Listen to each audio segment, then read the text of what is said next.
crash and thought it was just a fender bender. Then things took a turn.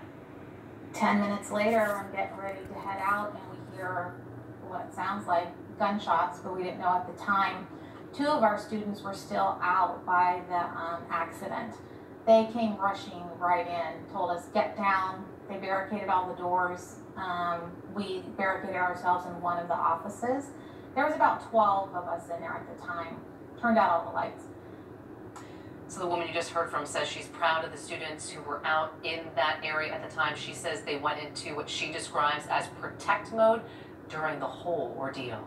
Also, several reports came in of people in the area right around the UC Davis campus not receiving any sort of text alert about what was happening. So the Warn Me system, as it's called, did send an alert, but not to everybody that it was supposed to send to.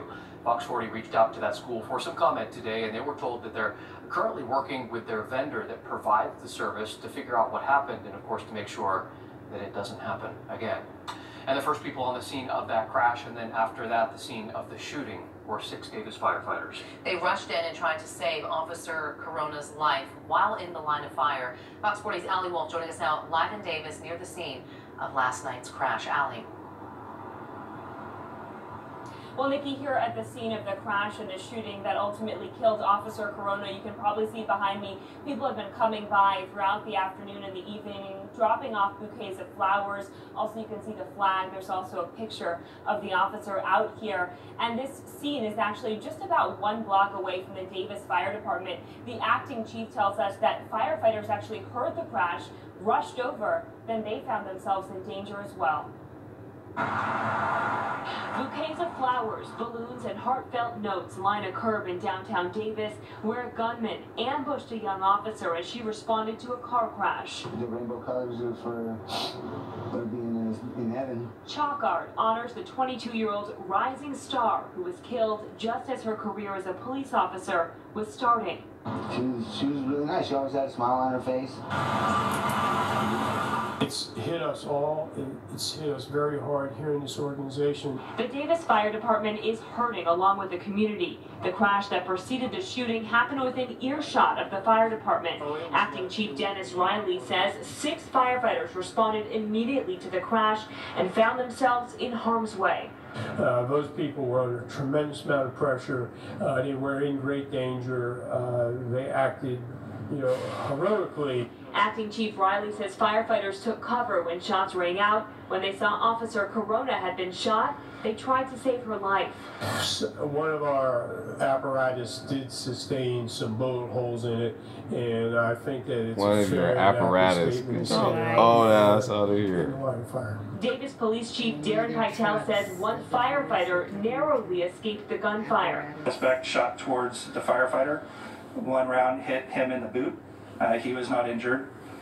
He ran, continued to run. Acting Chief Riley says this senseless loss of life is a heartbreaking reminder of the dangers first responders face on the job every day. Unfortunately, what happened last night is a reality of this business. Both the police and the fire department work in a very dangerous world. Yeah, and it truly is a really heartbreaking loss for this entire community. We've seen a lot of people walk up to this scene to drop flowers with tears in their eyes, so truly emotional for a lot of people. The acting fire chief tells us the 6 firefighters who responded to this scene, they went home. They were relieved of their duties today, but they are expected back at work tomorrow. I asked him how they're doing given what they experienced and what they had to go through seeing this young officer ultimately get shot and then die. He said they're doing okay given the circumstances. They're doing okay. Live tonight in Davis, Allie Wolf. They don't give a fuck, nigga. They ain't they family. And a billboard message has right been back at work in memory of Officer Corona. This That's so nice. On along Highway 99 R.I.P. Corona, man. Boulevard exit in South Sacramento. It has a picture of Corona receiving her badge from her father, who is a former Colusa County Sheriff's deputy.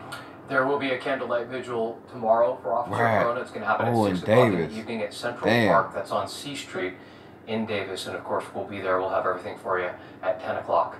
And stick with Fox 40 for all the latest developments on this story as we push forward. You can get the most up-to-date information we have online at our website, fox40.com, or the Fox 40 app. Either place. Just search Natalie Corona. People not playing with the police. They better put some respect on it.